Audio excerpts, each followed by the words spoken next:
ಪ್ರೀಸಲು ಪ್ರೀಸಲು ಪ್ರೀಸಲು ಪಿತನಿಗೂ ಸುತನಿಗೂ ಮತ್ತು ಪವಿತ್ರ ಆತ್ಮರಿಗೂ ಮಹಿಮೆಯಾಗಲಿ. ಆದಿಯಲ್ಲಿದ್ದ ಹಾಗೆ ಈಗಲೂ ಯಾವಾಗಲೂ ಸದಾ ಕಾಲಕ್ಕೂ ಸ್ತೋತ್ರ ಉಂಟಾಗಲಿ. ಪ್ರೀಸಲು ಪ್ರೀಸಲು. ಪ್ರಭು ಯೇಸುವಿನಲ್ಲಿ ನನ್ನ ಪ್ರಿಯ ಸಹೋದರ ಸಹೋದರಿಯರೇ, ದೇವರ ಮಕ್ಕಳೇ, ನಾವು ಈ ದಿನ ದೇವರನ್ನ ಅರಿತುಕೊಳ್ಳುವಂತಹ ಮಕ್ಕಳಾಗಿದ್ದೇವೆ. ದೇವರ ಪ್ರೀತಿಯ ಆ ಅನುಬಂಧ ಎಷ್ಟರ ಮಟ್ಟಿಗೆ ಶ್ರೇಷ್ಠವಾದದ್ದು ಎಂಬ ಅರಿವಿನ ನಿಟ್ಟಿನಲ್ಲಿ ನಾವಿದ್ದೇವೆ. ಹೌದು ಪ್ರಿಯರೇ, ನಮಗೆ ಸಾಕಷ್ಟು ಅನುಭವಗಳು ನಮ್ಮ ಜೀವಿತದಲ್ಲಿದೆ. ದೇವರು ಅಂದ್ರೆ ಯಾರು, ದೇವರು ಎಲ್ಲಿದ್ದಾರೆ, ದೇವರು ಹೇಗಿದ್ದಾರೆ ಎಂಬುವಂತ ಅನೇಕ ವಿಷಯಗಳನ್ನ ನಾವು ಪ್ರಾಪ್ತ ವಯಸ್ಸಿನಿಂದ ನಾವು ಕಲಿತುಕೊಳ್ತಾ ಇದ್ದೇವೆ. ಈ ಸಂದರ್ಭದಲ್ಲಿ ಪ್ರಭುವಿಗೆ ನಮ್ಮನ್ನು ಸಮರ್ಪಿಸೋಣ. ತ್ರೇಕ ದೇವರನ್ನ ವಿಶ್ವಾಸದಲ್ಲಿ ನಾವು ಸ್ವೀಕರಿಸೋಣ. ಪಿತನಿಗೂ ಸುತನಿಗೂ ಮತ್ತು ಪವಿತ್ರ ಆತ್ಮರಿಗೂ ಮಹಿಮೆಯಾಗಲಿ.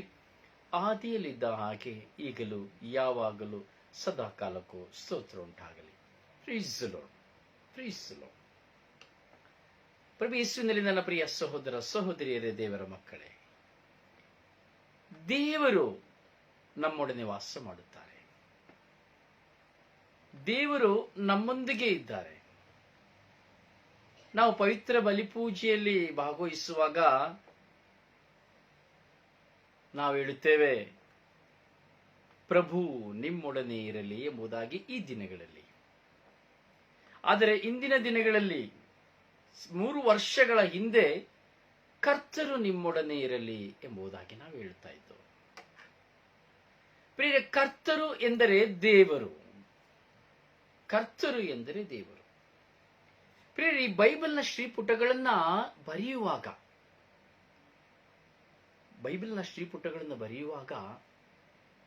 ಎಲ್ಲವನ್ನ ಬರೀತಾ ಇದ್ರು.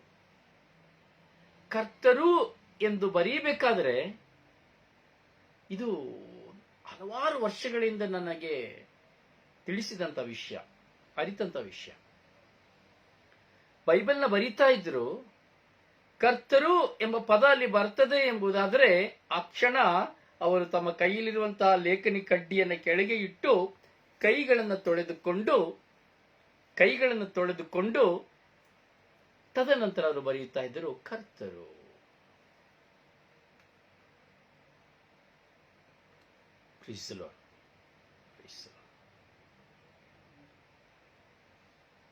ಪ್ರಿಯರೇ, ಅಂದರೆ ದೇವರು ಎಂದರೆ ಅಷ್ಟು ಶಕ್ತವಾದದ್ದು, ಅಂದರೆ ಅಷ್ಟು ಪರಿಪೂಜ್ಯವಾದದ್ದು, ಅಷ್ಟು ಪವಿತ್ರವಾದದ್ದು. ಇಡೀ ವಿಶ್ವವೇ ಆ ದೇವರ ಮುಂದೆ ಮೊಣಕಾಲೂರುತ್ತದೆ. ಹೀಗಿರುವಾಗ ದೇವರ ಅನುಭವ ನಮಗಾಗಬೇಕು. ದೇವರ ಅನುಭವದೊಂದಿಗೆ ಮಾತ್ರವೇ ನಾನು ಈ ಲೋಕದಲ್ಲಿ ಒಂದು ಆಶೀರ್ವದಿತ ಮಗಳಾಗಿ ಜೀವಿಸಲು ಸಾಧ್ಯ. ಬೇರೆ ಅನೇಕ ವಿಷಯಗಳನ್ನು ಕುರಿತು ನಾವು ಹಲವು ವರ್ಷಗಳಿಂದ ನಾವು ಧ್ಯಾನಿಸ್ತಾ ಇದ್ದೇವೆ, ಚಿಂತಿಸ್ತಾ ಇದ್ದೇವೆ. ಹಲವಾರು ಶುಶ್ರೂಷಕರ, ಹಲವಾರು ಯಾಚಕರ, ಹಲವಾರು ಮಿಷನರಿಗಳ, ಹಲವಾರು ಪಾಸ್ಟರ್ಸ್ಗಳ ಮೂಲಕವಾಗಿ ಶುಭ ಸಂದೇಶವನ್ನು ನಾವು ಧ್ಯಾನಿಸ್ತಾ ಇದ್ದೇವೆ. ಕೆಲವರು 30 ವರ್ಷದಿಂದ, 20 ವರ್ಷದಿಂದ, 10 ವರ್ಷದಿಂದ, 5 ವರ್ಷದಿಂದ, ಅಥವಾ ಕೆಲವರು ಈಗ ಕೇವಲ 1-2 ತಿಂಗಳಿಂದ, 1 ತಿಂಗಳಿಂದ, ಗೊತ್ತಿಲ್ಲ, ಅವರವರ ಚಿಂತನೆ. ಎಷ್ಟೋ ಕಾಲಗಳಿಂದ ನಾವು, ಎಷ್ಟೋ ಜನ ವಿಶ್ವಾಸಿಗಳಾಗಿರೋರು ಎಷ್ಟೋ ವರ್ಷಗಳಿಂದ ನಾವು ದೇವರು ಎಂಬುದಾಗಿ ಹೇಳ್ತಾ ಇದ್ದೇವೆ. ದೇವರ ವಾಕ್ಯವನ್ನು ಕೇಳಿ ಬರ್ತಲೇ ಇದ್ದೇವೆ. ದಿನಂಪ್ರತಿ ದೇವರ ವಾಕ್ಯವನ್ನು ಕೇಳುವವರನ್ನ ನಾವು ನೋಡುತ್ತೇವೆ. ದಿನಂಪ್ರತಿ ಆರಾಧಿಸುವವರನ್ನ ನಾವು ನೋಡುತ್ತೇವೆ. ದಿನಂಪ್ರತಿ ಪ್ರಾರ್ಥಿಸುವವರನ್ನ ನಾವು ನೋಡುತ್ತೇವೆ. ಆದರೆ ಯಾಕೆ ನಮ್ಮ ಜೀವಿತದಲ್ಲಿ ಬದಲಾವಣೆಗಳಿಲ್ಲ? ಯಾಕೆ ಇದುವರೆಗೂ ವೈರಾಗ್ಯ ಹೋಗಲಿಲ್ಲ? ಯಾಕೆ ಇದುವರೆಗೂ ಮನಸ್ತಾಪಗಳು ಹೋಗಲಿಲ್ಲ? ಯಾಕೆ ಇದುವರೆಗೂ ದ್ವೇಷ ಹೋಗಲಿಲ್ಲ? ಯಾಕೆ ಇದುವರೆಗೂ ಅಹಂಕಾರ ಹೋಗಲಿಲ್ಲ? ಯಾಕೆ ಇದುವರೆಗೂ ನಮ್ಮಲ್ಲಿರುವಂತಹ ಸುಳ್ಳು ಹೋಗಲಿಲ್ಲ? ಯಾಕೆ ಇದುವರೆಗೂ ನಮ್ಮಲ್ಲಿರುವಂತಹ ದೂಷಣೆ ನಿಂದನೆಗಳು ಹೋಗಲಿಲ್ಲ? ಯಾವುದಕ್ಕಾಗಿ ಇನ್ನು ನಾನು ನನ್ನ ಪಾಪಮಯ ಜೀವನವನ್ನ ತೊರೆಯಲಿಲ್ಲ? ಯಾಕೆ ನನ್ನಲ್ಲಿರುವಂತಹ ದೈಹಿಕವಾದ ಆಸೆಗಳು ಹೋಗಲಿಲ್ಲ? ತುಂಬಾ ಆಳವಾದ ಪ್ರಶ್ನೆ, ಪ್ರತಿಯೊಬ್ಬರಿಗೂ ಸವಾಲಾದಂತಹ ಪ್ರಶ್ನೆ. ಧ್ಯಾನಿಸುತ್ತಾ ಇದ್ದೇನೆ,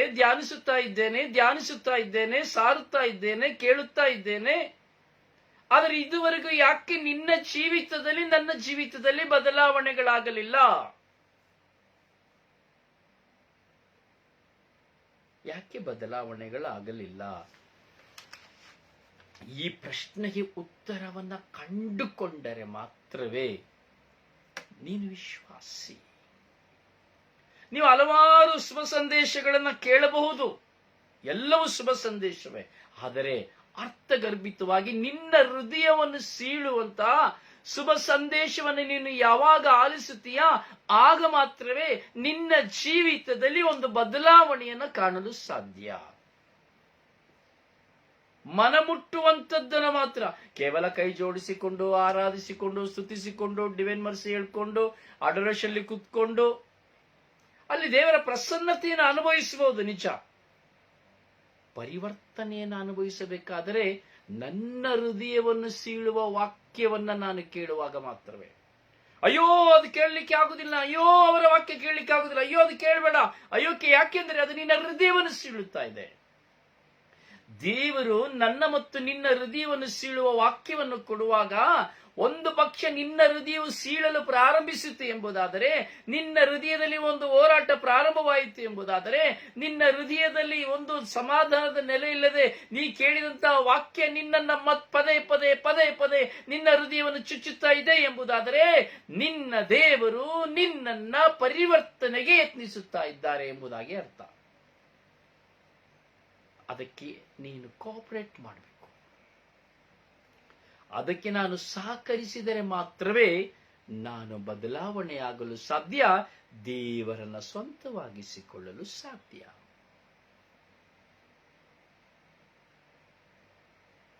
ಪ್ರಿಯರೇ, ದೇವರ ವಾಕ್ಯವು ನಮ್ಮ ಜೀವಿತದಲ್ಲಿ ನಮ್ಮನ್ನು ಅನೇಕ ಬಾರಿ ಚುಚ್ಚುತ್ತದೆ, ನಮ್ಮನ್ನು ಗೊಂದಲಕ್ಕೆ ಒಳಪಡಿಸುತ್ತದೆ. ಪ್ರಿಯರೇ, ಗೊಂದಲಕ್ಕೆ ಒಳಪಡಿಸುತ್ತದೆ. ದೇವರು ನಿನ್ನನ್ನು ಆಯ್ಕೆ ಮಾಡಿದ್ದಾದರೆ ನೀನು ಎಲ್ಲಿ ಅವಿತುಕೊಂಡ್ರು ಬಿಡುವುದಿಲ್ಲ. ನಿನ್ನನ್ನು ದೇವರು ಪರಿವರ್ತಿಸಬೇಕೆಂಬುದಾಗಿ ಚಿಂತಿಸಿಬಿಟ್ಟರೆ, ತೀರ್ಮಾನಿಸಿದರೆ ನೀನು ಎಲ್ಲಿ ಅವಿತುಕೊಂಡರೂ ನಿನ್ನನ್ನು ಬಿಡುವುದಿಲ್ಲ.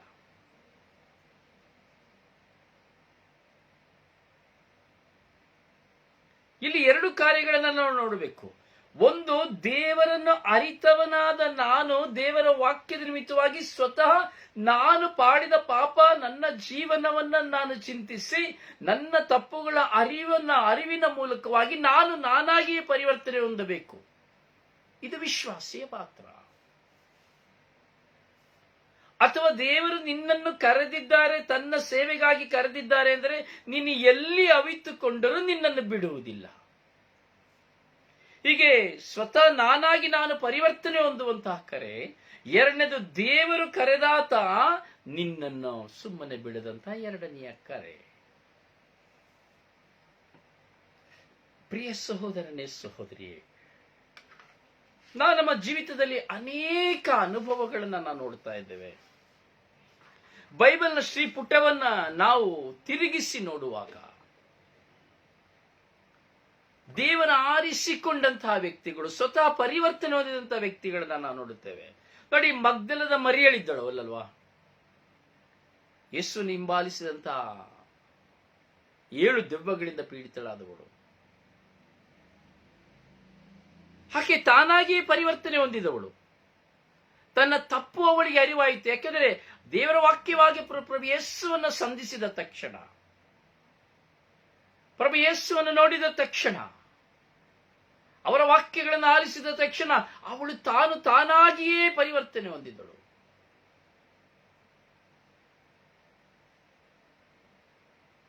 ಹೌದು ಪ್ರಿಯರೇ, ಜಕರ್ಯನನ್ನು ನಾವು ನೋಡುತ್ತೇವೆ. ತಾನು ತಾನಾಗಿಯೇ ಪರಿವರ್ತನೆ ಹೊಂದಿದ. ಯೇಸುವನ್ನು ಸಂಧಿಸುವಾಗ, ಅದು ಯಾರು? ಯೇಸು, ದೇವರ ವಾಕ್ಯ. ಯೇಸು ಎಂದರೆ ದೇವರ ವಾಕ್ಯ. ಯೇಸುವನ್ನು ಸಂಧಿಸುವಾಗ ತಾನು ತಾನಾಗಿಯೇ ಪರಿವರ್ತನೆ ಹೊಂದಿದ. ಹೇಳಿದ, ನಾನು ಯಾರ ಬಳಿ ಅನ್ಯಾಯವಾಗಿ ನಾನು ತೆಗೆದುಕೊಂಡಿದ್ದೇನೋ ಅವರಿಗೆ 4ರಷ್ಟು ಹಿಂತಿರುಗಿಸುತ್ತೇನೆ. ಯೇಸು ಸ್ವಾಮಿ ಹೇಳಿಲ್ಲ, ನೀನು 4ರಷ್ಟು ಹಿಂತಿರುಗಿಸ್ಬಿಡು, ನೀನು ಹೋಗು, ತುಂಬಾ ಪಾಪ ಮಾಡಿದ್ದೀಯಾ, ತುಂಬಾ ಬಡ್ಡಿಗೆ ಸಾಲ ಮಾಡಿ ಕೊಟ್ಟಿದ್ದೀಯಾ, ತುಂಬಾ ಬಡ್ಡಿ ತೆಗೆದುಕೊಳ್ತಾ ಇದ್ದೀಯಾ, ಹೋಗು, ನೀನ್ ಎಲ್ರಿಗೂ ಕೊಡಿದ. ಯೇಸು ಏನೂ ಹೇಳಲಿಲ್ಲ. ಯೇಸು ಸ್ವಾಮಿ ಹೇಳಿದ್ದಿಷ್ಟೇನೆ, ಜಕ್ಕಾರ್ಯನೇ ನೀನ್ ಇಳಿದು ಬಾ, ಜಕ್ಕಾರ್ಯ ನೀನ್ ಇಳಿದು ಬಾ. ಮರದ ಮೇಲಿದ್ದ, ಹೌದು, ಹಾಗೆಯೇ ಅವನ ಜೀವನ ಔದಾರ್ಯವಾಗಿತ್ತು.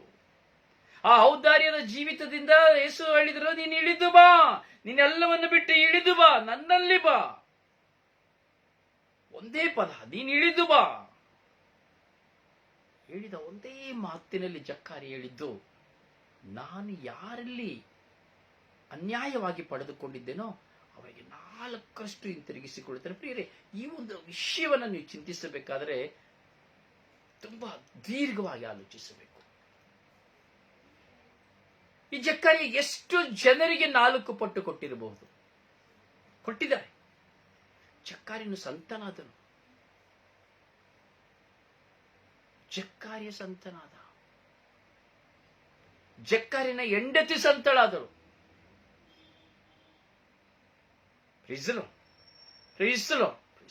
ಎಷ್ಟು ಜನರನ್ನ ಹುಡುಕಿ ಹೋಗಿ ಜಕ್ಕಾರಿಯ 4ರಷ್ಟು ಕೊಟ್ಟಿರಬಹುದು. ನುಡಿದಂತೆ ಮಾಡಿದನವನು. ಅದಕ್ಕೆ ಯೇಸು ಹೇಳಿದ್ರು ಅವನನ್ನು ನೋಡಿ, ಇಂದು ಈ ಮನೆ ಉದ್ಧಾರವಾಯಿತು, ಇಂದು ಈ ಮನೆ ಉದ್ಧಾರವಾಯಿತು. ಪ್ರಿಯರೇ, ನಮ್ಮ ಮನೆ ಉದ್ಧಾರವಾಗಬೇಕು. ವಾಕ್ಯವನ್ನು ಕೇಳುತ್ತಾ ಇದ್ದೀರಿ, ನಿಮ್ಮ ಮನೆ ಉದ್ಧಾರವಾಗಬೇಕು. ನಿಮ್ಮ ಮನೆ ಉದ್ಧಾರವಾಗಬೇಕು. ಉದ್ಧಾರವಾಗಬೇಕು ಅಂದರೆ ನಾನು ಬದಲಾವಣೆಯಾಗಬೇಕು, ನಾನು ಪರಿವರ್ತನೆ ಹೊಂದಬೇಕು. ಒಂದು ಪತಿತೆಯನ್ನು ನಾವು ನೋಡುತ್ತೇವೆ. ಯೇಸುವನ್ನು ಹುಡುಕಿ ಬರುತ್ತಾಳೆ. ಮತ್ತಾಯನ ಮನೆಯಲ್ಲಿ ಔತಣಕ್ಕೆ ಕರೆದಾಗ ಅಲ್ಲಿ ಫರಿಸಾಯರು ಸದುಕಾಯಗಳೆಲ್ಲರೂ ನೆರೆದಿರುವಾಗ ಈ ಪತಿತೆಯಾದ ಸ್ತ್ರೀ ಯೇಸುವಿನ ಪಾದಗಳಿಗೆ ಬಂದು ಬೆಲೆ ಬಾಳುವ ತೈಲವನ್ನು ಅವರ ಕಾಲಿಗೆ ಸುರಿದು ತನ್ನ ಕೇಶದಿಂದ ಒರೆಸುತ್ತಾ ತಾನು ಅಳುತ್ತಾ ತನ್ನ ಕಣ್ಣೀರಿನಿಂದಲೇ ಯೇಸುವಿನ ಪಾದವನ್ನು ತೊಳೆಯುತ್ತಿರುತ್ತಾಳೆ. ಯೇಸು ಅವಳನ್ನು ಕರೆಯಲಿಲ್ಲ. ಯೇಸು ಅವಳನ್ನು ಕರೆಯಲಿಲ್ಲ. ಆಕೆಯಾಗಿದ್ದಳು ಆ ವ್ಯಭಿಚಾರ ಸ್ತ್ರೀ. ಕಲ್ಲುಗಳಿಂದ ಒಡೆದು ಕೊಲ್ಲಲಿದ್ದಂತಹ ವ್ಯಭಿಚಾರ ಸ್ತ್ರೀ. ಯೇಸು ಅವಳನ್ನು ಕರೆಯಲಿಲ್ಲ. ಆಕೆಯ ತಪ್ಪಿನ ಅರಿವಾಗುವಾಗ ಯೇಸುವಿನ ಹುಡುಕಿ ಹೋದಳು, ಯೇಸುವಿನ ಹಿಂಬಾಲಿಸಿದಳು. ಇಂದು ನಾನು ಮತ್ತು ನೀವು ಎಷ್ಟು ಮಂದಿ ಯೇಸುವನ್ನು ಹುಡುಕಿ ಹೋಗ್ತಾ ಇದ್ದೇವೆ? ಪ್ರಿಯರೇ, ಯೇಸುವನ್ನು ಹುಡುಕಿ ಹೋಗುವುದು ಎಂದರೆ ನಾನು ದೇವರ ವಾಕ್ಯವನ್ನು ಹುಡುಕಿ ಹೋಗುವಂಥದ್ದು. ಯೇಸುವನ್ನು ನಾನು ಎಲ್ಲಿ ನೋಡ್ಲಿಕ್ಕೆ ಸಾಧ್ಯ? ದೇವರ ವಾಕ್ಯದಲ್ಲಿ ನಾನು ನೋಡ್ಲಿಕ್ಕೆ ಸಾಧ್ಯ. ಹಾಗೆ ಯೇಸುವನ್ನು ನೋಡುವಂತಹ ನಾನು ಮತ್ತು ನೀವು ತಂದೆ ದೇವರನ್ನ ನೋಡಲು ಸಾಧ್ಯವೇ? ಪವಿತ್ರಾತ್ಮರನ್ನು ನೋಡಲು ಸಾಧ್ಯವೇ? ಪವಿತ್ರಾತ್ಮರನ್ನು ನೋಡಲು ಸಾಧ್ಯ ಎಂದು ಹೇಳುತ್ತೇವೆ ಯಾವಾಗ? ಒಂದು ಪಾರಿವಾಳದ ಸಂಕೇತವನ್ನು ನೋಡುವಾಗ ಪವಿತ್ರಾತ್ಮರು ಎಂಬುದಾಗಿ ನಾವು ಹೇಳುತ್ತೇವೆ. ಪಾರಿವಾಳದ ಸಂಕೇತ. ಹಾಗೂ ಬೈಬಲ್ನ ಶ್ರೀಪುಟದಲ್ಲಿ ನೋಡುವಾಗ ಪವಿತ್ರಾತ್ಮರ ಸಂಕೇತಗಳನ್ನು ನಾವು ನೋಡ್ತೀವಿ. ತಣ್ಣನೆ ಗಾಳಿ, ಅದಲ್ವ, ಬಿಸಿ ಗಾಳಿ ಅನುಭವನ ನಾವು ನೋಡುತ್ತೇವೆ. ಪ್ರೇಷಿತರ ಕಾರ್ಯಕಲಾಪಗಳಲ್ಲಿ ನಾವು ನೋಡುತ್ತೇವೆ 1-2 ಅಧ್ಯಾಯಗಳಲ್ಲಿ. ತಂದೆ ದೇವರ ಸಿಂಪ್ಟಮ್ಸ್ ಏನೂ ಇಲ್ಲ. ತಂದೆ ದೇವರ ಸಿಂಪ್ಟಮ್ಸ್ ಯಾವುದು? ಪ್ರಭು ಯೇಸುನ ನಾವೆಲ್ಲರೂ ನೋಡಿದ್ದೇವೆ. ಶಿಲುಬೆಯಲ್ಲಿ ಯೇಸು ಸ್ವಾಮಿ ಮರಣ ಹೊಂದಿದ್ರು ಎಂಬುದಾಗಿ ದೇವರ ವಾಕ್ಯವಾಗಿ ಯೇಸುನ ನೋಡ್ತಾ ಇದ್ದೇವೆ. ಪವಿತ್ರ ಬಲಿಯ ಸಂಸ್ಕಾರದಲ್ಲಿ ನಾವು ನೋಡ್ತಾ ಇದ್ದೇವೆ. ಪೂಜ್ಯ ಶರೀರ ಮತ್ತು ರಕ್ತದಲ್ಲಿ ನಾವು ನೋಡ್ತಾ ಇದ್ದೇವೆ, ಯೇಸುವನ್ನು ಅನುಭವಿಸ್ತಾ ಇದ್ದೇವೆ. ಪವಿತ್ರಾತ್ಮನು ಸಹ ಹಲವಾರು ವಿಧದ ವರದಾನಗಳ ಕೃಪೆಯಿಂದ ನಾವು ಧ್ಯಾನಿಸ್ತಾ ಇದ್ದೇವೆ. ಆದರೆ ತಂದೆ ದೇವರನ್ನು ನಾವು ಹೇಗೆ ಧ್ಯಾನಿಸ್ತಾ ಇದ್ದೇವೆ? ತಂದೆ ದೇವರ ಪರಿಚಯ ನಮಗೆ ಹೇಗಿದೆ? ಎಷ್ಟು ಜನರಿಗೆ ತಂದೆ ದೇವರ ಅನುಭವವಿದೆ? ಯಾರು ತಂದೆ ದೇವರು? ಹೇಗಿದ್ದಾರೆ ತಂದೆ ದೇವರು? ಆ ತಂದೆ ದೇವರ ಗುಣ ಯಾವುದು? ಯಾರಿಗಾದರೂ ಪ್ರೀಸಲೋ ಪ್ರೀಸಲೋ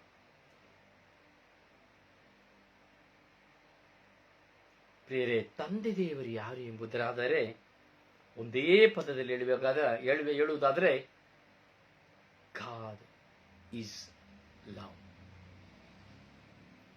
ತಂದೆ ದೇವರೇ ಪ್ರೀತಿ. ತಂದೆ ದೇವರೇ ಪ್ರೀತಿ. God is love. ದೇವರೇ ಪ್ರೀತಿ.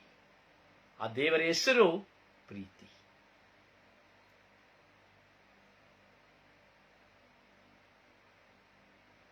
ಯಾರೆಲ್ಲ ತಂದೆ ದೇವರನ್ನ ಪ್ರೀತಿಸುತ್ತಾರೋ, ಯಾರೆಲ್ಲ ತಂದೆ ದೇವರಿಗಾಗಿ ಹಂಬಲಿಸುತ್ತಾರೋ ಅವರಲ್ಲಿ ಬರುವಂಥದ್ದು ಪ್ರೀತಿ, ಅವರಲ್ಲಿ ನೆಲೆಗೊಳ್ಳುವಂಥದ್ದು ಪ್ರೀತಿ.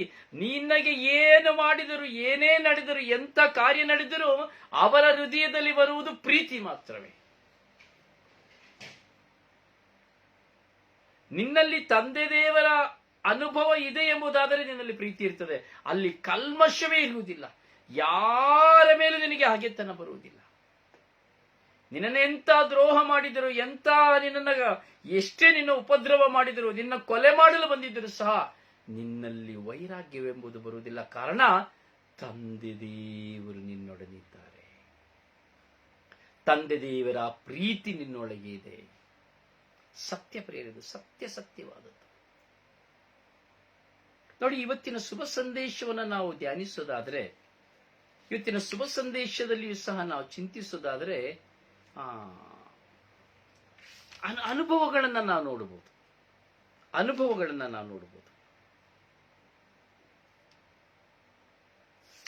ದೇವರು ನಮ್ಮೊಡನೆ ಇದ್ದಾರೆ, ಹೌದಲ್ಲ? ದೇವರು ನಮ್ಮೊಡನೆ ಇದ್ದಾರೆ. ನಾವು ಶುಭ ಸಂದೇಶದಲ್ಲಿ ಯೋಹಾನನ ಶುಭ ಸಂದೇಶವನ್ನು ಧ್ಯಾನಿಸಬೇಕಾದ್ರೆ 14ನೇ ಅಧ್ಯಾಯವನ್ನ ನಾವು ಧ್ಯಾನಿಸಿ ಹೋಗ್ಬೇಕಾದ್ರೆ ಅಲ್ಲಿ ಯೇಸು ಸ್ವಾಮಿಯ ನುಡಿಗಳನ್ನ ನಾವು ನೋಡುತ್ತೇವೆ.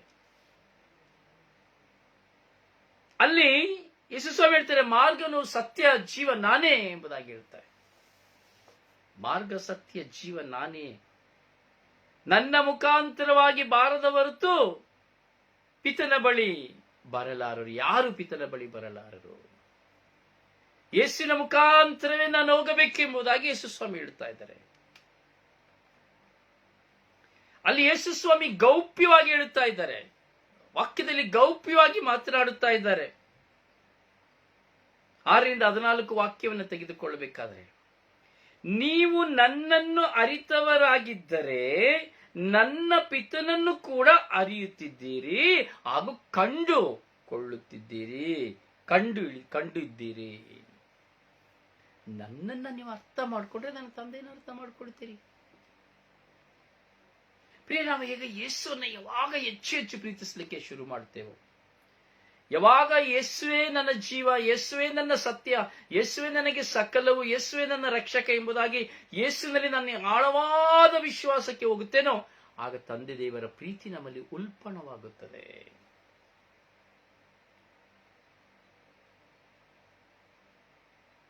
ಒಬ್ಬನು ಪವಿತ್ರಾತ್ಮ ಭರಿತನಾಗದೆ ಅವನು ಅಪ್ಪ ತಂದೆ ಎಂದು ಕರೆಯಲು ಸಾಧ್ಯವಿಲ್ಲ ಎಂಬುದಾಗಿ ದೇವರ ವಾಕ್ಯ ಹೇಳುತ್ತದೆ. ಒಬ್ಬನು ಪವಿತ್ರಾತ್ಮ ಭರಿತನಾಗದ ಹೊರತು ಯಾರು ಅಪ್ಪ ತಂದೆ ಎಂದು ಸಂಬೋಧಿಸಲು ಸಾಧ್ಯವಿಲ್ಲ ಎಂಬುದಾಗಿ ದೇವರ ವಾಕ್ಯ ಹೇಳುತ್ತದೆ. ಪ್ರಭು ಯೇಸು ಹೇಳುತ್ತಾರೆ.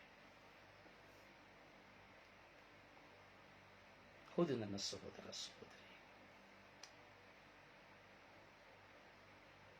ಅಲ್ಲಿ ಶಿಷ್ಯ ಕೇಳ್ತಾರೆ, ಸ್ವಾಮಿ ನನಗೆ ತಂದೆಯನ್ನು ತೋರಿಸಿ ಸಾಕು, ನನಗೆ ಪಿತನನ್ನು ತೋರಿಸಿ.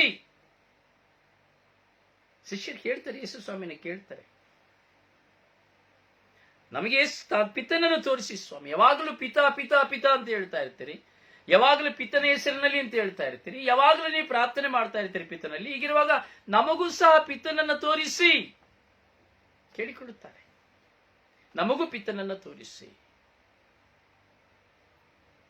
ಎಷ್ಟು ಹೇಳ್ತಾರೆ, ಅಯ್ಯ ಇಲ್ಲ ಕಣ್ರೆ, ಇಷ್ಟು ಕಾಲದಿಂದ ನೀವು ನನ್ನ ಜೊತೆ ಇದ್ದೀರಿ, ಇಷ್ಟು ಕಾಲದಿಂದ ನೀವು ನನ್ನ ಜೊತೆ ಇದ್ದು ಪಿತನನ್ನ ತೋರಿಸಿ ಎಂದು ಕೇಳ್ತಾ ಇದ್ದೀರಲ್ಲ, ಇದು ಹೇಗೆ?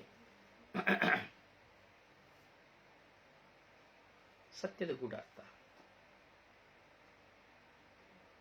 ಇಷ್ಟು ಕಾಲ ನಿಮ್ಮೊಡನೆ ಇದ್ದರೂ ನಾನು ಯಾರೆಂಬುದನ್ನು ನೀವು ಅರಿತುಕೊಳ್ಳಲಿಲ್ಲವೇ?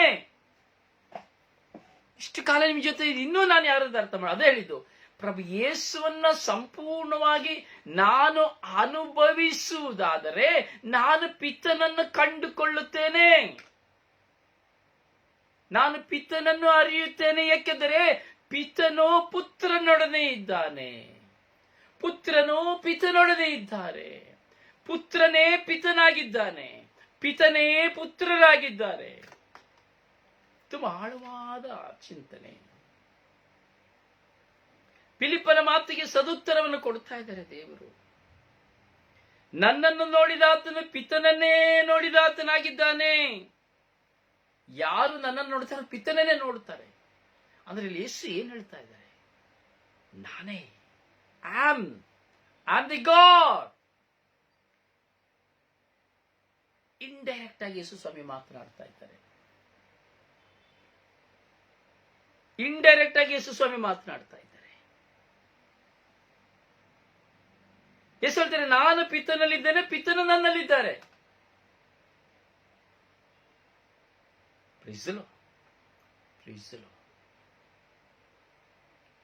ಪ್ರಿಯರೇ, ಈ ಒಂದು ಸಂದೇಶವನ್ನು ಧ್ಯಾನಿಸುವಾಗ ನಾನು ಯಾರಲ್ಲಿದ್ದೇನೆ, ನೀನು ಯಾರಲ್ಲಿದ್ದೀಯಾ? ನಿನ್ನೊಡನೆ ಸುತ್ತಲಿದ್ದಾರೆಯಾ? ನಿನ್ನೊಡನೆ ನಿಜವಾಗಿಯೂ ಪ್ರಭು ಯೇಸು ಇದ್ದಾರೆ ಎಂಬುದಾದರೆ, ನೀನು ನಿಜವಾಗಿ ಪ್ರಭು ಯೇಸುವಿನೊಂದಿಗೆ ಇದ್ದೀಯಾ ಎಂಬುದಾದರೆ, ನೀನು ನಿಜವಾಗಿ ಪ್ರಭು ಯೇಸುವಿನ ಅನುಭವಿಸುತ್ತಾ ಆ ಯೇಸುವಿನ ವಾಕ್ಯಗಳಿಗೆ ನೀನು ಶರಣಾಗಿದ್ದೀಯಾ ಎಂಬುದಾದರೆ, ಆ ಯೇಸುವಿನ ವಾಕ್ಯಗಳನ್ನು ನೀನು ನಿನ್ನ ಜೀವಿತದಲ್ಲಿ ನೀನು ಅನುಸರಿಸುತ್ತಾ ಇದ್ದೀಯಾ ಎಂಬುದಾದರೆ, ಯೇಸುವನ್ನು ನೀನು ಕಂಡುಕೊಂಡಿದ್ದೀಯಾ ಎಂಬುದಾದರೆ, ನೀನು ಪಿತನನ್ನು ಕಂಡುಕೊಳ್ಳಲು ಸಾಧ್ಯ. ನೀನು ಪಿತನನ್ನು ಕಂಡುಕೊಳ್ಳಲು ಸಾಧ್ಯ. ಪ್ರಿಯ, ತಂದೆ ದೇವರ ಪ್ರೀತಿ ವಿವರಿಸಲು ಸಾಧ್ಯ. ನಾನು ಅನುಭವಿಸಿದ್ದೇನೆ, ಅನುಭವಿಸುತ್ತಿದ್ದೇನೆ. ತಂದೆ ದೇವರ ಪ್ರೀತಿ ಅಷ್ಟು ಅಮೂಲ್ಯ. ಅದು ಪ್ರಭುವಿನಿಂದಲೇ ನಮಗೆ ಸಿಕ್ಕುವಂಥದ್ದು, ಯೇಸು ಸ್ವಾಮಿಯಿಂದಲೇ ನಮಗೆ ಸಿಕ್ಕುವಂಥದ್ದು. ಈ ತಂದೆ ದೇವರ ಪ್ರೀತಿಯನ್ನ ಯಾರು ಅನುಭವಿಸುತ್ತಾನೋ, ಅಥವಾ ತಂದೆ ದೇವರ ಪ್ರೀತಿಯನ್ನ ಯಾರು ತನ್ನ ಜೀವಿತದಲ್ಲಿ ಪಡೆದುಕೊಳ್ಳುತ್ತಾನೋ, ಅವನ ಜೀವಿತದಲ್ಲಿ ಬೆಟ್ಟದಂತ ಶಿಖರದಂತ ಸಮಸ್ಯೆಗಳು ಬಂದರೂ ಅವುಗಳೆಲ್ಲವೂ ಕರಗಿ ಹೋಗುತ್ತದೆ. ಅವುಗಳೆಲ್ಲವನ್ನು ಅವನು ಜಯಿಸಲು ಶಕ್ತನಾಗುತ್ತಾನೆ. ಅವುಗಳೆಲ್ಲವನ್ನ ನಾನು ಮತ್ತು ನೀವು ಜಯಿಸಲು ಶಕ್ತರಾಗುತ್ತೇವೆ. ಎಷ್ಟು ಹೇಳ್ತಾರೆ? ಪಿತಾ ಮತ್ತು ನಾನು, ಪವಿತ್ರ ಆತ್ಮರು ಮೂವರು ನಾವು ನಿಮ್ಮೊಂದಿಗೆ ಬಂದಿರುತ್ತೇವೆ ಎಂಬುದಾಗಿ. ಪ್ರಿಯರೇ, ಪಿತನನ್ನು ನಾನು ಕಂಡುಕೊಳ್ಳಬೇಕಾದರೆ ನಾನು ಯೇಸುವನ್ನು ಕಂಡುಕೊಳ್ಳಬೇಕು. ನಾನು ಹೇಳುವುದು ನಿಮಗೆ ಸುಲಭವಾಗಿ ಇರಬಹುದು, ಆದರೆ ಅದು ತುಂಬಾ ಕಷ್ಟಕರವಾದದ್ದು, ತುಂಬಾ ಕಷ್ಟಕರವಾದದ್ದು. ನೀನು ಸುತ್ತನಲ್ಲಿ ಯೇಸುವಿನಲ್ಲಿ ವಾಸ ಮಾಡುತ್ತೀಯ ಎಂಬುದಾದರೆ, ನಿನ್ನ ಜೀವಿತದಲ್ಲಿ ಆ ಪಿತದೇವರ ಪ್ರೀತಿ ಶಾಶ್ವತವಾಗಿ ನಿನ್ನ ಹೃದಯದಲ್ಲಿರುವುದು. ಯಾಕೆಂದರೆ ಪಿತದೇವರೊಂದಿಗೆ ನೀನು ವಾಸ ಮಾಡಲು ಇಚ್ಛಿಸುವಾಗ, ಪಿತದೇವರನ್ನ ಅರ್ಥ ಮಾಡಿಕೊಳ್ಳಲು ಇಚ್ಛಿಸುವಾಗ, ಯೇಸು ಕ್ರಿಸ್ತರು ನಿನಗಾಗಿ ಪ್ರಾರ್ಥಿಸುವರು, ನನಗಾಗಿ ಪ್ರಾರ್ಥಿಸುವರು. ಯಾಕೆಂದರೆ ಪ್ರಭು ಯೇಸು ಪ್ರಾರ್ಥಿಸಿದರು. ಪಿತನವರಲ್ಲಿ ವಾಸವಾಗಿದ್ದು ಪಿತನು ಅವರೇ ಆಗಿದ್ದರೂ ಸಹ ಅವರು ನಮಗಾಗಿ ಪ್ರಾರ್ಥಿಸಿದರು. ಪವಿತ್ರಾತ್ಮರು ಸಹ ನಮಗಾಗಿ ಮಾತಿಗೆಟಕದ ರೀತಿಯಲ್ಲಿ ಪ್ರಾರ್ಥಿಸಿದರು ಎಂಬುದಾಗಿ ನಾವು ಬೈಬಲ್ ಶ್ರೀ ಗ್ರಂಥದಲ್ಲಿ ನಾವು ನೋಡುತ್ತೇವೆ. ಯೇಸು ಸ್ವಾಮಿ ಹೇಳ್ತಾರೆ, ಪಿತನು ನನ್ನಲ್ಲಿದ್ದುಕೊಂಡು ತಮ್ಮ ಕಾರ್ಯವನ್ನು ಸಾಧಿಸುತ್ತಾರೆ. ನೋಡಿ, ಪಿತನು ಯೇಸು ಸ್ವಾಮಿಯಲ್ಲಿದ್ದುಕೊಂಡು ಅವರ ಕಾರ್ಯವನ್ನು ಸಾಧಿಸ್ತಾರೆ. ಯೇಸು ಸ್ವಾಮಿ ಎಲ್ಲ ಸಾಧಿಸೋದು ಪಿತನು. ಯೇಸುವಲ್ಲಿ ಇರುವುದು ಯಾರು? ಪಿತನು. ಯೇಸುದಲ್ಲಿರುವುದು ಯಾರು? ಪಿತನ ಆತ್ಮ, ಪಿತನ ಶಕ್ತಿ, ಪಿತನೇ ಆಗಿದ್ದರು. ಇಲ್ಲಿ ಹೇಳ್ತಾ ಇರೋದು ಯೇಸುವೇ ಪಿತ, ಪಿತ ಮತ್ತು ಸುತ ಮತ್ತು ಪವಿತ್ರ ಆತ್ಮ ತ್ರಯೇಕ. ಅದಕ್ಕೆ ಧರ್ಮಸಭೆ ಕಲಿಸಿಕೊಡುತ್ತದೆ ತ್ರಯೇಕ ದೇವರು, ಏಕ ದೇವರು. ಮೂವರು ವ್ಯಕ್ತಿಗಳು ಒಂದೇ ಒಂದು ದೇವರು.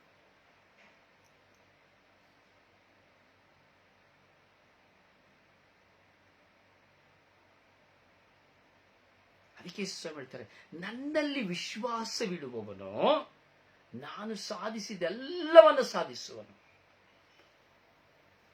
ನನ್ನಲ್ಲಿ ಯಾರು ವಿಶ್ವಾಸವಿಡುತ್ತಾನೋ ಅವನು ನಾನು ಸಾಧಿಸಿದೆಲ್ಲವನ್ನು ಸಾಧಿಸುವನು. ಮಾತ್ರವಲ್ಲ, ನನಗಿಂತ ಹೆಚ್ಚಿನವುಗಳನ್ನು ಸಹ ಅವನು ಸಾಧಿಸುವನು. Praise the lord, praise the lord, hallelujah, hallelujah, hallelujah. Yesu ಸ್ವಾಮಿ ಮಾಡಿದವುಗಳಿಗಿಂತ ಹೆಚ್ಚಿನದವುಗಳನ್ನು ಮಾಡಲು ಸಾಧ್ಯ ಎಂಬುದಾಗಿ ಯೇಸು ಹೇಳ್ತಾ ಇದ್ದಾರೆ. ಇಂದಿಗೆ ನೋಡಿ, ಅಂದು ಯೇಸು ಮಾಡಿದಂತಹ ಮಹತ್ಕಾರ್ಯಗಳಿಗಿಂತ ಹೆಚ್ಚಾದ ಮಹತ್ಕಾರ್ಯಗಳು ನಡೆಯುತ್ತಾ ಇದೆ. ಎಷ್ಟೋ ಅದ್ಭುತ ಕಾರ್ಯಗಳು ನಡೀತಾ ಇದೆ. ಯಾಕೆ? ದೇವರನ್ನು ಕಂಡುಕೊಳ್ಳುವುದಕ್ಕಾಗಿ, ಯಾರನ್ನು ಹೆಚ್ಚಿಸಿಕೊಳ್ಳುವುದಕ್ಕಾಗಿ ಅಲ್ಲ. ಯಾವ ಶುಶ್ರೂಷಕನೋ ಅಥವಾ ಯಾವ ವರದಾನಗಳನ್ನು ಪಡೆದವರೋ ತಾನು ತನ್ನನ್ನು ಹೆಚ್ಚಿಸಿಕೊಳ್ಳುವುದಕ್ಕಾಗಿ ಅಲ್ಲ, ದೇವರನ್ನು ಹೆಚ್ಚಿಸುವುದಕ್ಕಾಗಿ. ಯಾವ ಮಹತ್ ಕಾರ್ಯವನ್ನು ಯಾವ ವ್ಯಕ್ತಿಯೂ ಮಾಡುವುದಿಲ್ಲ, ಮಾಡಲು ಸಾಧ್ಯವೂ ಇಲ್ಲ. ಸ್ವತಃ ಯೇಸು ಸ್ವಾಮಿಯೇ ತನ್ನ ಕಾರ್ಯವನ್ನು ಮಾಡುತ್ತಾರೆ. ತನ್ನ ಮಹತ್ ಕಾರ್ಯಗಳನ್ನು ಯೇಸು ಸ್ವಾಮಿಯೇ ಮಾಡುತ್ತಾರೆ. ಇಲ್ಲಿ ಯಾವ ಮನುಷ್ಯನ ಪಾತ್ರಗಳಿಲ್ಲ. ಯಾಕೆಂದರೆ ದೇವರು ಒಬ್ಬ ಮನುಷ್ಯನನ್ನು ತನ್ನ ಸಾಧನವನ್ನಾಗಿ ಉಪಯೋಗಿಸುತ್ತಾರೆ ಅಷ್ಟೇ.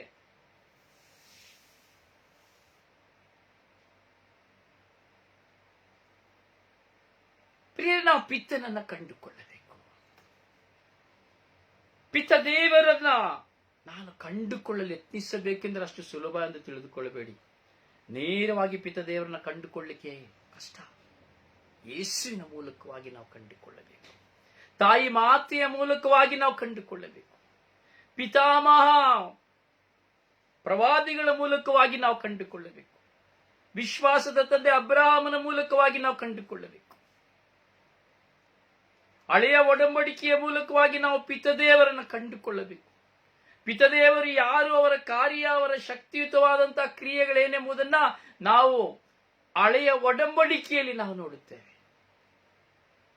ಅವರ ಪ್ರೀತಿಯನ್ನು ನಾವು ನೋಡುತ್ತೇವೆ, ಅವರ ಕೋಪವನ್ನು ನಾವು ನೋಡುತ್ತೇವೆ, ಅವರ ಕರುಣೆಯನ್ನು ನಾವು ನೋಡುತ್ತೇವೆ, ಅವರ ಮಾತುಗಳನ್ನು ನಾವು ನೋಡುತ್ತೇವೆ, ಅವರ ಖಂಡನೆಯನ್ನು ನಾವು ನೋಡುತ್ತೇವೆ, ಅವರ ದಂಡನೆಯನ್ನು ನೋಡುತ್ತೇವೆ, ಅವರ ಅದ್ಭುತ ಮಹತ್ಕಾರ್ಯಗಳನ್ನು ನಾವು ನೋಡುತ್ತೇವೆ. ಇವೆಲ್ಲವುಗಳ ಮೂಲಕವಾಗಿ ಪ್ರಭು ಯೇಸು ಮನುಷ್ಯನಾಗಿ ಈ ಲೋಕದಲ್ಲಿ ಜನಿಸಿದ ಬಳಿಕ ಯೇಸು ಧರ್ಮಶಾಸ್ತ್ರವನ್ನು ಪಠಿಸಿದರು, ಧರ್ಮಶಾಸ್ತ್ರವನ್ನ ಓದಿದರು. ಮನುಷ್ಯರಾಗಿ, ಸಂಪೂರ್ಣ ಮನುಷ್ಯರಾಗಿ ಲೋಕದಲ್ಲಿ ಯೇಸು ಸ್ವಾಮಿ ಜನಿಸಿದರು. ದೇವರಾಗಿದ್ದರು, ಆದರೆ ಸಂಪೂರ್ಣ ಮನುಷ್ಯನಾಗಿಯೇ ಈ ಲೋಕದಲ್ಲಿ ಜನಿಸಿ ಅವರು ಸತ್ತರು. ಧರ್ಮಶಾಸ್ತ್ರವನ್ನು ಅರಿತರು. ನೋಡಿ, ನಾವು ನೋಡ್ತೇವೆ, ಮೊದಲನೇದಾಗಿ ಇವರು ದೇವಾಲಯ ಪ್ರವೇಶಿಸುವಾಗ ಅವರು ಸಿನೆಗೋಗ್ನಲ್ಲಿ ಯೆಶಾಯನ ಸುರುಳಿಯನ್ನು ಓದುತ್ತಾರೆ. ನಾವು ಹೇಗೆ ಇವತ್ತು ರೀಡಿಂಗ್ ಗಳನ್ನ ಓದ್ತೇವೆ ಚರ್ಚ್ನಲ್ಲಿ, ಹಾಗೆ ಯೇಸು ಯೆಶಾಯನ ರೀಡಿಂಗ್ ನಲ್ಲಿ ಓದ್ತಾರೆ.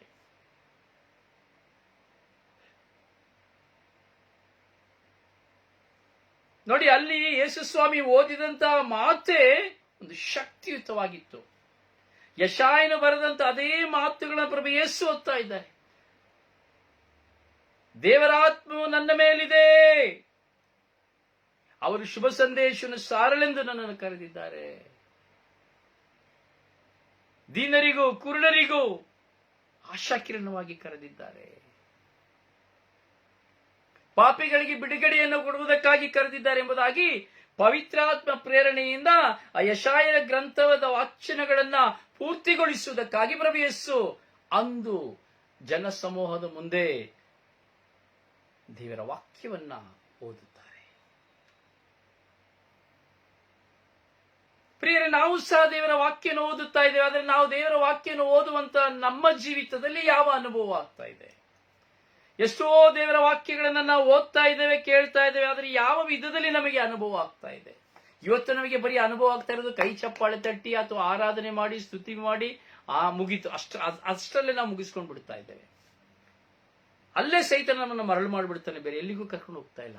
ಕ್ಷಮೆ ಹೋಗ್ತಾ ಇಲ್ಲ, ಅದೇ ಪ್ರಾರಂಭದಲ್ಲಿ ಹೇಳಿದೆ, ಕ್ಷಮೆ ಹೋಗ್ತಾ ಇಲ್ಲ, ಪ್ರೀತಿ ಹೋಗ್ತಾ ಇಲ್ಲ, ನಿಂದನೆ ಹೋಗ್ತಾ ಇಲ್ಲ, ವೈರಾಗ್ಯ ಹೋಗ್ತಾ ಇಲ್ಲ, ದ್ವೇಷ ಹೋಗ್ತಾ ಇಲ್ಲ, ಸುಳ್ಳು ಹೋಗ್ತಾ ಇಲ್ಲ, ಯಾವುದೂ ಹೋಗ್ತಾ ಇಲ್ಲ. ಆರಾಧನೆ ನಡೀತಾ ಇದೆ. ನೀನು ನಾನು ಆರಾಧಿಸದೆ ಹೋದ್ರೂ ಸಹ ಇಡೀ ವಿಶ್ವದ ಪ್ರಕೃತಿಯು ಸ್ವರ್ಗ ಭೂಲೋಕಗಳಲ್ಲಿ ದೇವರನ್ನು ಆರಾಧಿಸ್ತಾನೇ ಇರ್ತಾರೆ. ಆದರೆ ನಿನ್ನ ಆರಾಧನೆ ದೇವರಿಗೆ ಮೆಚ್ಚುಗೆ ಆಗಬೇಕಾದರೆ ನಿನ್ನ ಸ್ವಭಾವಗಳು ಬದಲಾವಣೆ ಆಗದ ಹೊರತು ನಿನ್ನ ಆರಾಧನೆ, ನಿನ್ನ ಜಪಸ್ಸರ, ನಿನ್ನ ಪ್ರಾರ್ಥನೆ ದೇವರಿಗೆ ಮೆಚ್ಚುಗೆ ಆಗುವುದಿಲ್ಲ. ಇವುಗಳನ್ನ ಬಿಡು. ಇವುಗಳೆಲ್ಲ ತಲೆಯಲ್ಲಿಯೂ ಹೊಟ್ಟೆಯಲ್ಲೂ ತುಂಬಿಸಿಕೊಂಡು ನೀನು ಏನು ಬೊಬ್ಬೆ ಹಾಕಿ ಪ್ರಾರ್ಥನೆ ಮಾಡಿ ಎಷ್ಟು ಬಲಿಪೂಜೆ ಆರಾಧನೆಯಲ್ಲಿ ಭಾಗವಹಿಸಿದರೂ, ಎಷ್ಟು ದೇವರ ವಾಕ್ಯವನ್ನು ಕೇಳಿದರೂ ಅದು ನಿನ್ನ ಕಿವಿಯಿಂದ ಕಿತ್ತಾಕಲ್ಪಡುತ್ತದೆ, ನಿನ್ನ ಹೃದಯದಿಂದ ಅದು ನಿನ್ನನ್ನು ಬೇರ್ಪಡಿಸುತ್ತದೆ. ಅದರಿಂದ ಬರೇ ಆರಾಧನೆಗಳು ಎಂಬುದಾಗಿ, ಅಥವಾ ವಾಡಿಕೆ ಬಲಿಪೂಜೆ ಎಂಬುದಾಗಿ, ಅಥವಾ ವಾಡಿಕೆ ಜಪಸರ ಎಂಬುದಾಗಿ ಹೋಗಬೇಡಿ. ಅವುಗಳಲ್ಲೆಲ್ಲ ನಾವು ದೇವರ ಅನುಭವನ ಕಾಣಬಹುದು. ನಾನು ಪ್ರಾರ್ಥಿಸ್ತಾ ಇದ್ದೇನೆ, ಆದರೆ ಅವುಗಳಿಗೆ ಜೀವ ಬರಬೇಕಾದರೆ ನಾನು ಮೊದಲು ಪ್ರೀತಿಯಾಗಬೇಕು. ತಂದೆ ದೇವರ ಅನುಭವ ನನಗಾಗಬೇಕು. ಆ ಪ್ರೀತಿಯ ಮುಖಾಂತರವಾಗಿ ಕೊರಿಂಥದವರಿಗೆ ಬರೆದ ಪತ್ರದಲ್ಲಿ ನಾವು ನೋಡುತ್ತೇವೆ, ಪ್ರೀತಿಯು ಸರ್ವವನ್ನ ಕ್ಷಮಿಸುತ್ತದೆ. ನೋಡಿ ಎಂತ ಮಾತು, ನೋಡಿ, ಪ್ರೀತಿ ಸಕಲವನ್ನು ಕ್ಷಮಿಸುತ್ತದೆ. ಎಂತ ಮಾತಪ್ಪ, ಎಷ್ಟು ಶಕ್ತಿ ನೋಡಿ ಪ್ರೀತಿಗೆ. ಸಕಲವನ್ನ ಕ್ಷಮಿಸುತ್ತದೆ ಪ್ರೀತಿ. ಈ ಪ್ರೀತಿ ನಿಮಗೆ ಬೇಕಾಗಿರೋದು. ಇದೇ ನಿಜವಾದ ಪ್ರಾರ್ಥನೆ. ಈ ಪ್ರೀತಿ ಇಲ್ಲ ಅಂದ್ರೆ ನಿನ್ನ ಪ್ರಾರ್ಥನೆ ಯಾರಿಗೆ ಬೇಕು? ಯೋಚಿಸಿ ನೋಡಿ. ನನ್ನ ಸಹೋದರ ಸಹೋದರಿ ಯೋಚಿಸಿ ನೋಡಿ.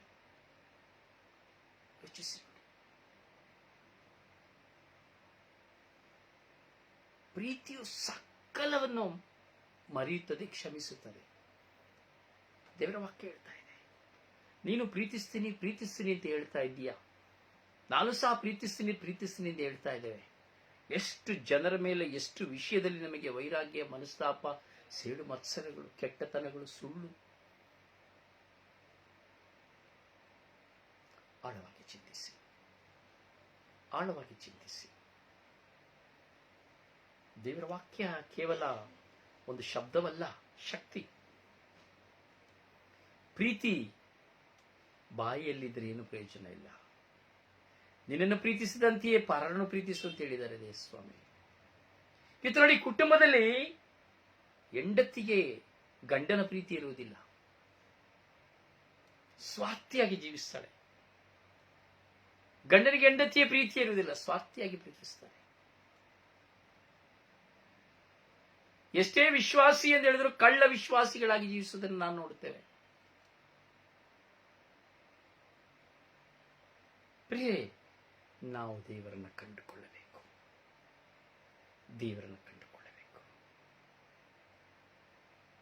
ಆಲಿಸಿ, ಧ್ಯಾನಿಸಿ, ಪಾಲಿಸಿ. ದೇವರು ನಿಮ್ಮನ್ನು ಆಶೀರ್ವದಿಸಲಿ. ನಿಮಗಾಗಿ ಪ್ರಾರ್ಥಿಸುವ ನಿಮ್ಮ ಸೇವಕ brother Rosario Pandavapura. Please lord, God bless you.